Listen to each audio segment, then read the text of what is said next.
Not at all. Okay. Hello, everybody. Welcome to episode 2 of the Discipleship Project podcast that we still have not come up with a better name for.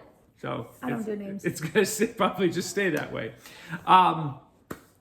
So for those of you that joined us last week, thanks. Saw several people jump on and join, and we are super, super grateful for that. If you are just joining us for the first time, welcome. And this is just a weekly, my wife and I sit down and we just kind of talk through some things that either we noticed in our day, discipleship opportunities, things that we just talk about at any given time throughout the day when we're just kind of hanging out, doing whatever. Today you were painting cabinets, I was working on the floor. We're doing some remodel work around the house, and we just got into a crazy conversation about discipling our kids, and started thinking about this idea of how do we get our kids to be in the world, right, and impact the world without the world impacting them. And that's just like, I read that somewhere, I think it was on Twitter, and it blew my mind. It's funny that you say that though, because today at lunch, Leah and Hannah came running down the stairs. I guess one of Hannah's friends mentioned at dance this week or texted her that American Girl published a book that's supposed to be helping children who are transgendering, so they don't have to interact with their parents. Oh. Okay. And so I said, that doesn't sound like American Girl. Like, I know that they have to walk the line, but that's really walking the line. That's like just hurtling over the line. So we Googled it, and there's a new book, part of their like Safe Girls series or Smart Girls series. Okay. And they're highlighting like you be you kind of a thing. So they were highlighting like if you choose that or if you choose different pronouns, there's going to be a section in it, but it's not the whole thing. The whole book. It's not telling you how to be, transgendering and not telling your parents. Yeah. And so, but that had Leah going crazy. Like, does that mean I can't like American Girl anymore? And I was like, no, it doesn't mean you can't like American Girl. It just means you can't. It just means that we have to pay attention. And it just means that maybe those are books we don't bring home from the library or things like that. And so she was really concerned that her beloved American Girl was going to ruin her birthday spectacular when we go to Columbus Zoo this year. So that's what we're going to talk about today. We're going to talk about how we do that. And I don't know that we have the answer necessarily. No. I think the goal is just really to get us as parents in that mode of thinking. If we're going to be a home, all of us, if we're going to be a home that's centered on Jesus, it doesn't mean you have to have the answer to these things. But what it does mean is that you have to be able to, one, be aware, to trust that our kids will say something, and ask questions, and invite those questions.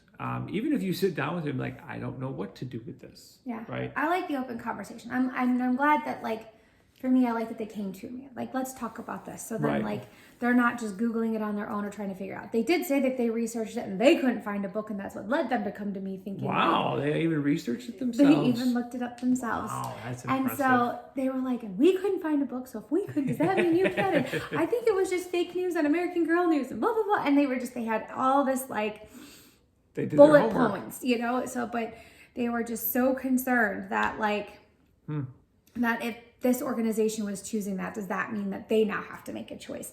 Like we've seen Hannah do with some of her books lately that keep crossing the line. Yeah. So they were very concerned, but very reassured when even mommy Googled it and didn't find anything. That's fair. Doesn't mean it doesn't exist, but we couldn't find anything. How do we do that? Like, how did we get our kids to that point where they can come to us and ask us those questions and they feel comfortable? I think they do. I think even Hannah as a teenager still feels somewhat comfortable. Every year that goes by, I'm holding my breath, waiting for her to not feel comfortable, because teenagers have that natural tendency to pull away from parents because they're supposed to. So I'm waiting for that to really kick into high gear. Hopefully not too much. But what did we do? Because you have a much better memory than I do. What did we do that fostered that? Like, to get them to know that this is... Because I think, I'll say like this. the safe place, like for them to be transparent with us and come talk with us? Or are you asking the idea of being like impacting the world, like going out in the world and processing the world? I was going to say both, because I think one of our kids is much better at being in the world and riding that line a little bit, maybe too much sometimes. And another one, at least they're older too at this point. Yeah. Another one, she would live under a rock with a bunch of animals. She would. That would be fine with her. But what we keep reminding her is that she needs to go, and she still needs to impact and be Jesus to other people, and well, the whole idea of that, like what we've always said to them, like, we love everyone no matter what. So we're going to love the person who chooses to have an alternate lifestyle. We'll love a child if they're going through, the new change, we'll call it. Well, it's just... It was very, very nice of you. I mean, I was even explaining that to the kids today. Like, we've always sat there and said we love the people no matter what, right? We may not agree with every choice they make, but we still love them. No different than I still love my kids. I don't agree with every choice they make, but I still love my kids. When Leah spilled, ink pen marker Christmas Day all over our white curtains, wasn't exactly a good choice, but I still loved my child. Like, I may have yelled. No one yelled. No? Oh, no. Okay. That's reassuring. No. I remember the moment. I remember what I did. No, we all were like, what just happened? I mean, like, literally gel pen ink all over our white kitchen floor, cabinets, curtains. Yeah. But we all were just like, okay, this is happening.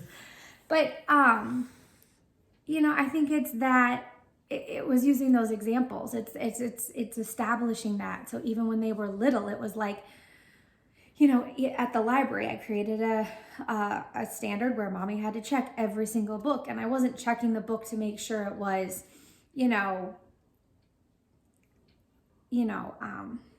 to think of it. Like, I wasn't looking at the book to make sure it wasn't like perfectly pure and holy all the time. I wasn't looking for a book that, spoke biblical truth to their lives.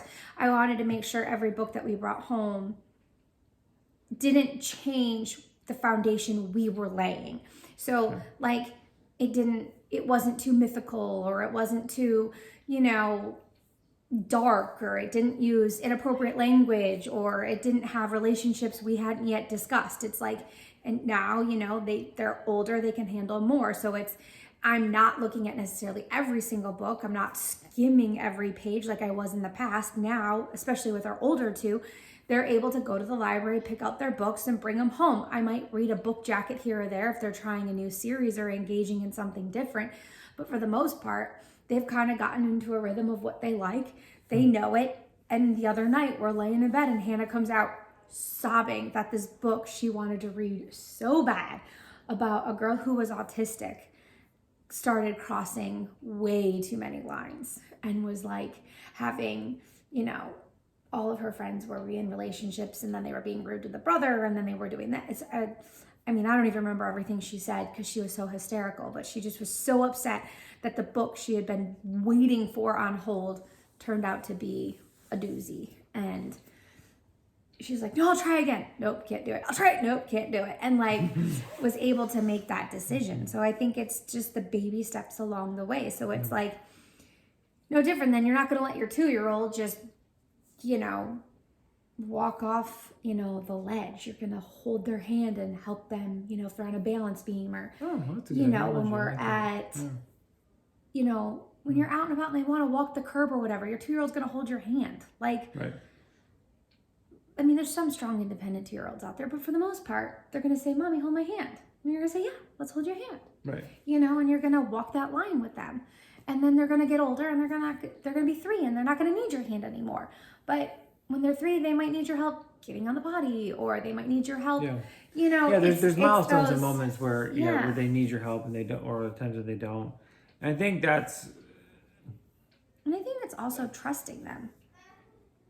Well, when you give them the right tools and the right things to do and the right way of seeing things, you can trust them a little bit because they have the tools necessary. Yeah. You know, I'm not going to let our kids go out and use the table saw outside unless they've been trained on it, right? And because I'm not going to trust them to just use it. So every time I walk away from it, I unplug it. They can't get to it. It's know, because it's dangerous, right? If they don't know how to use the tool, then they can't use the tool, and the tool can end up hurting them. Yeah. Like Hannah wouldn't know that some of the worldly topics that are coming into books now are woke topics. And they're dangerous. Yeah, right? she wouldn't know that they aren't something she shouldn't be engaging with if we hadn't set the boundaries. So I think what there's always this argument of do I just, as a Christian parent, do I just shelter them and feed them nothing but truth? Do I not worry about that all and just make sure they're at church and hopefully church is enough? We've talked about that.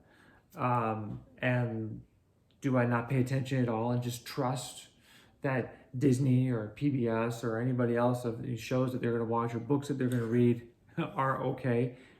Spoiler alert, they're probably not. Does that mean that they shouldn't watch anything and we should boycott everything? No. My grandmother used to say, everything in moderation. It's sometimes it's going to be okay. Yeah. I guarantee you, as a parent, you probably don't watch everything you watch. I mean, you read probably isn't, something that Jesus would read all the time. I don't know, maybe.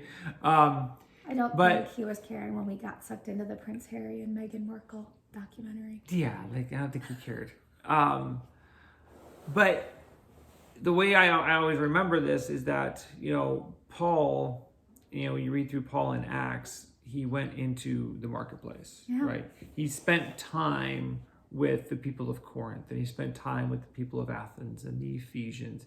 He spent time with those people, and he understood who they were, the things that they worshiped, their lifestyle, their culture. He didn't commit any of the same sins. He didn't, but he clearly knew their poets and their writers and their philosophers. He could interact with them. He quoted them. He understood those things so that he could reach that world. Right? That was his mission. Yeah. So I think as our kids get older, we as parents, this is where it comes in, right? Because there is no black and white, just do these things. There is no, don't ever let your kid watch Disney, or always let your kid watch Disney, or don't ever let your kid read these books, or just let your kid go get any book they want. It's neither of those things. And that's where becoming a home that is centered on Jesus is absolutely critical for us as parents, and where the brunt of the responsibility is on us, because it's our job to not just turn the TV off when something comes on that's inappropriate. It's explaining why. Yeah. Age appropriately, of course. Yes. But it's explaining why that's the case. Why did I just turn that off? Why can you not read that book? We've done that. Well, we're reading a book to the kids at night, and we'll suddenly be like, and we're done with that book. Yeah. Right? Because we realize, like, oops, that went in a direction we didn't want it to go. Yeah. And then the kids will ask why. Well, we're not going to make up or say something that's not true. We're going to tell them, okay, well, this book's inappropriate here. And that will launch us into a whole new conversation that sometimes, the younger kids may not fully understand. But the older two are definitely there. And Sarah's there. Sarah's now there. But what that does is that builds the trust. So then the kids are automatically going, okay, mom and dad are willing to have this conversation with us because they're bringing it up. So then when I see it, I should bring it up to them, and then we can talk about it. Yeah. Because Sarah came into our room that one night, the book she was listening to. Oh yeah, that's right. She asked him what was it. They just says it was like a simple word. They said, it was like "shut up" or "stupid" or "idiot" or something like that. I think it was stupid. Yeah, and she was all concerned. Yeah, she was really concerned that she had to stop reading the book because it said a bad word. That's so cute. And we said, well, give it a chance. It's okay. That stupid's. I'm trying to teach them like better words could be used. Why is the word there? Yeah. Like. But I remember she came back out a second time because she was like, nope, they said another bad word. And we said, okay, good. Good job. Yeah. But you said something. Okay, so today we were working in the kitchen, and you said something else about how to develop that trust that I just was like blew my mind. And because we did something a year ago now, when we stopped and we rested and we pulled everybody out of things. Oh, we said no. Am I getting your memory? I just hit you on the head a few times. So I'll prompt you. So you said that one of the biggest ways that has helped us help our kids impact the world was by stopping. Oh, yeah. Right? Which I thought almost felt counterintuitive. Like, well, yeah. Not like that, like it was backwards. I think it is, because I think as good. society, and I think the further in the generation gets, I feel the busier the child is. You have to have piano lessons, you have to be in a sport, you have to have art, you have to have this, you have to have that. You got to be at every friend's birthday party, you have to be at every family gathering, you have to go, do until your Apple calendar's filled with 8 colors come Sunday, and nobody can figure out the time to have dinner together or, yet alone find time to do a family event. Okay, so this is a spoiler alert, or not a spoiler alert. This is you're going to not like this advice alert. Possibly. Because this is not a popular opinion. No. So go. It Sorry. was not. So, yeah, so I think we just, especially us moms, we really feel that burden that we have to have our kid in everything. We need to make sure they have straight A's. We have to make sure they're getting into the right schools to get into my kid's going to be an athlete. The right college. We're going to have, we got to be at every sports event. We got to be all over. I mean, this year alone, okay, we're sitting on on Facebook, and our HOA page popped up, and now she's a single mom, so I'll give her some slack. But she asked our HOA if any kids in the sub would like to clean up the dog's poop. Her kids were too busy to get out there, and there was like 3 weeks of dog poop, and it needed to go. They have 2 dogs. And so my kids immediately, it's around the holidays, they want money, they jumped at it. They said, yeah, sure, we'll go. So we're home on Tuesdays, we do nothing. So I said, sure guys, go on down, you can clean it up. So it's at like the back addition, so they didn't want to go by themselves. So they're like, will you walk with us? I said, sure, but I'm not doing it. If you're doing it, you're doing it. And they're like, nope, we're going to do it. Sure enough, we walked over there, they cleaned up the dog poop, we came home, and we made $40. But it made my kids, like, seriously, they're too busy to clean up dog poop? Like, the poor dogs. Like, I'm too busy to clean up dog poop. But it's just, because like Eli and Sarah, that's their job throughout the week. They go out when they want, they pick up the dog poop, and they make $5. It's just, well, not throughout the week. They go like every 2 weeks, but still. Whatever I tell them to. Yeah. It's still, our family could not fathom it, but coming out of what we did. So last year, Hannah was really unhappy at dance. The kiddos didn't enjoy their basketball church league thing that we did. They're not basketball players. That's okay. Sarah was getting really frustrated in gymnastics because she wanted to be, an Olympic athlete, but you got to work to get there. You can't just run across the floor and fly up through the vault. You got to learn. So she just was getting really frustrated and not having the patience she needed. And Leah was still recovering from some stuff she had been through with a program. And so we decided, why not stop? Like, everyone just stop. And everyone was like, yeah. So we had a family kind of dinner and discussed it, and everyone stopped. So March 12th was our last, Eli's birthday was our last day. Kids had their last 2 basketball games. Hannah performed her last, spring showcase thing. In studio showcase thing that night. All the grandparents came in to see it and kind of celebrate, because we didn't know if she was going to go back to dance or not.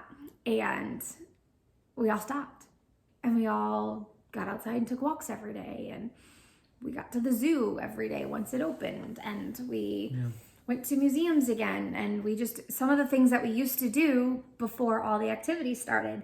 And it was just it was so nice. Dinner was back at home. We weren't trying to cram dinner in our faces 2 nights a week while we're driving around to everyone's different activity. And you threw youth group in there, and you threw all the other programs that we are part of. So it was just, you were just constantly on the go. 2 nights a week, dinner was in the car, and dinner was here. So the kids loved it. I mean, it was so nice to just stop, breathe, dream, kind of what do we want to do? So then when fall came around, after we took off, 2 kind of runs of everything, everyone was like, I don't know if I want to go back. I don't know if I want to try it. I kind of like what we do.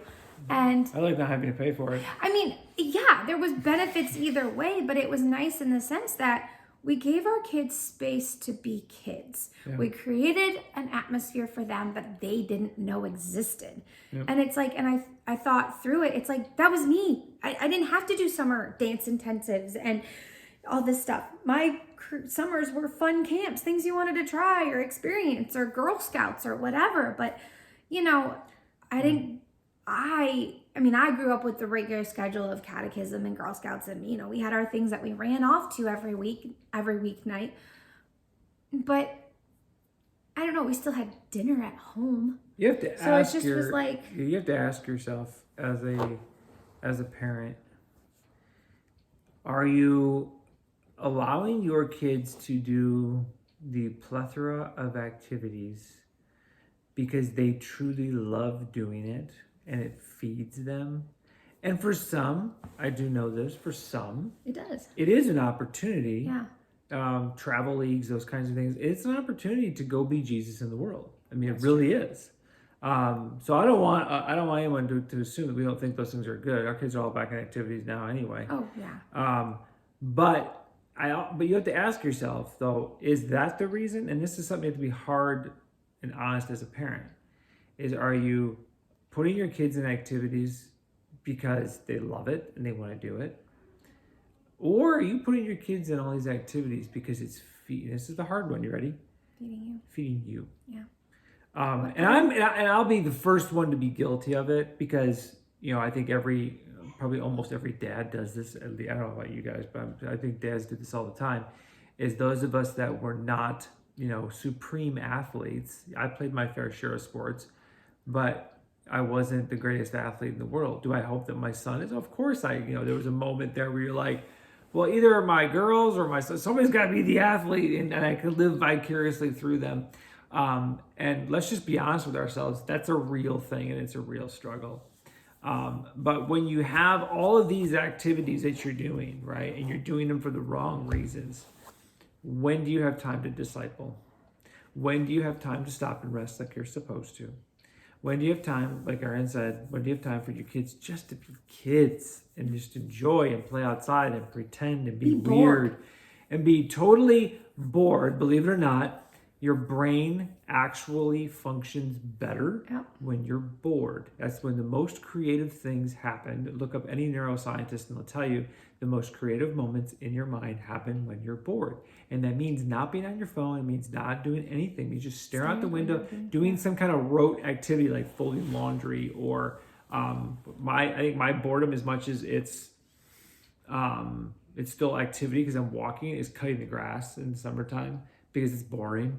You're just going back and forth, right? Well, my brain can just do it. I don't need to think about it. But that's when my brain goes into autopilot, which is your most productive moment. But anyway, I digress.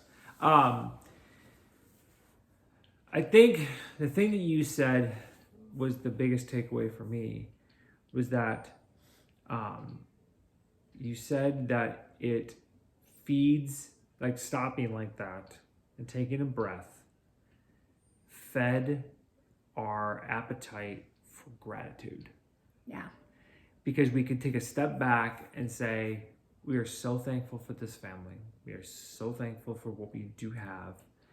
And what it did in terms of discipleship is it brought everybody back together in the same space. Yeah. And it forced us to be together because there was nothing else to do. And it gave us the time to create new routines and new habits. Right. And we went long enough in that period that we actually were able to reconceptualize what we want.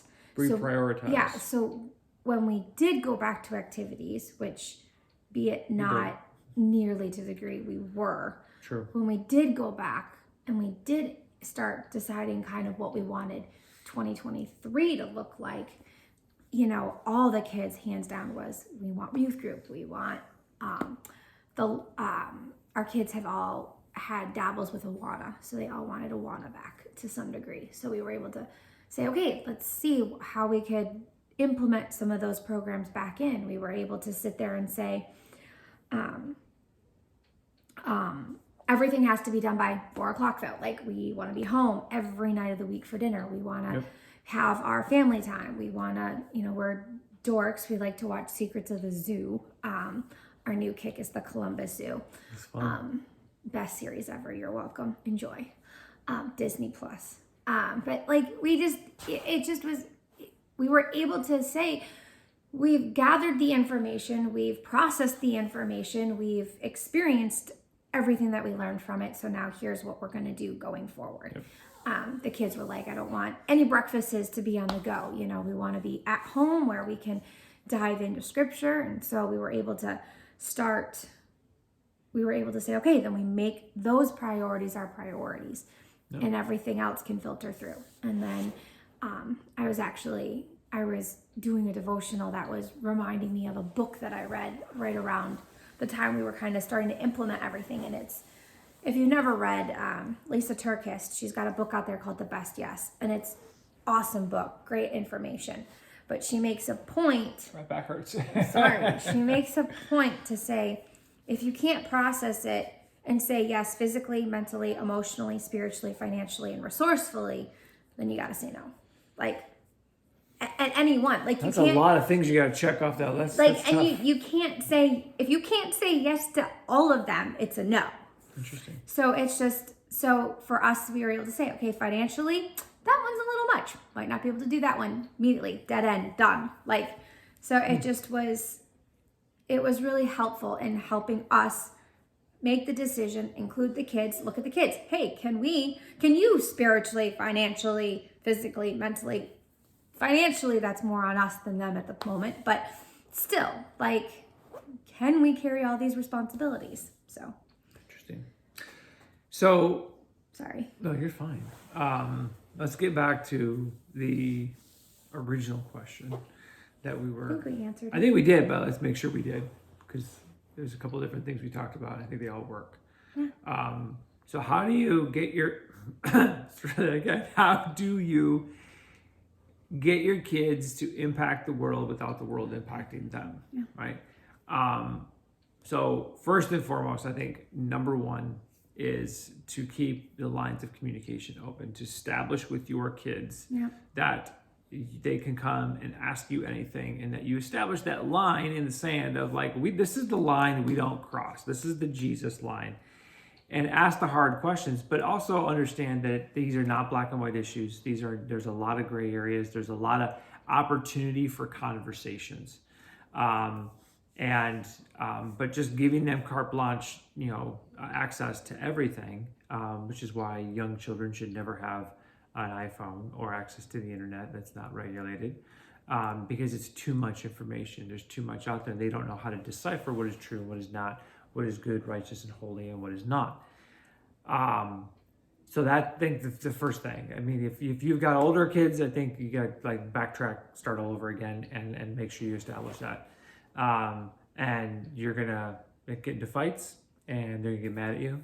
They're gonna hate it sometimes, but you know what? Who cares?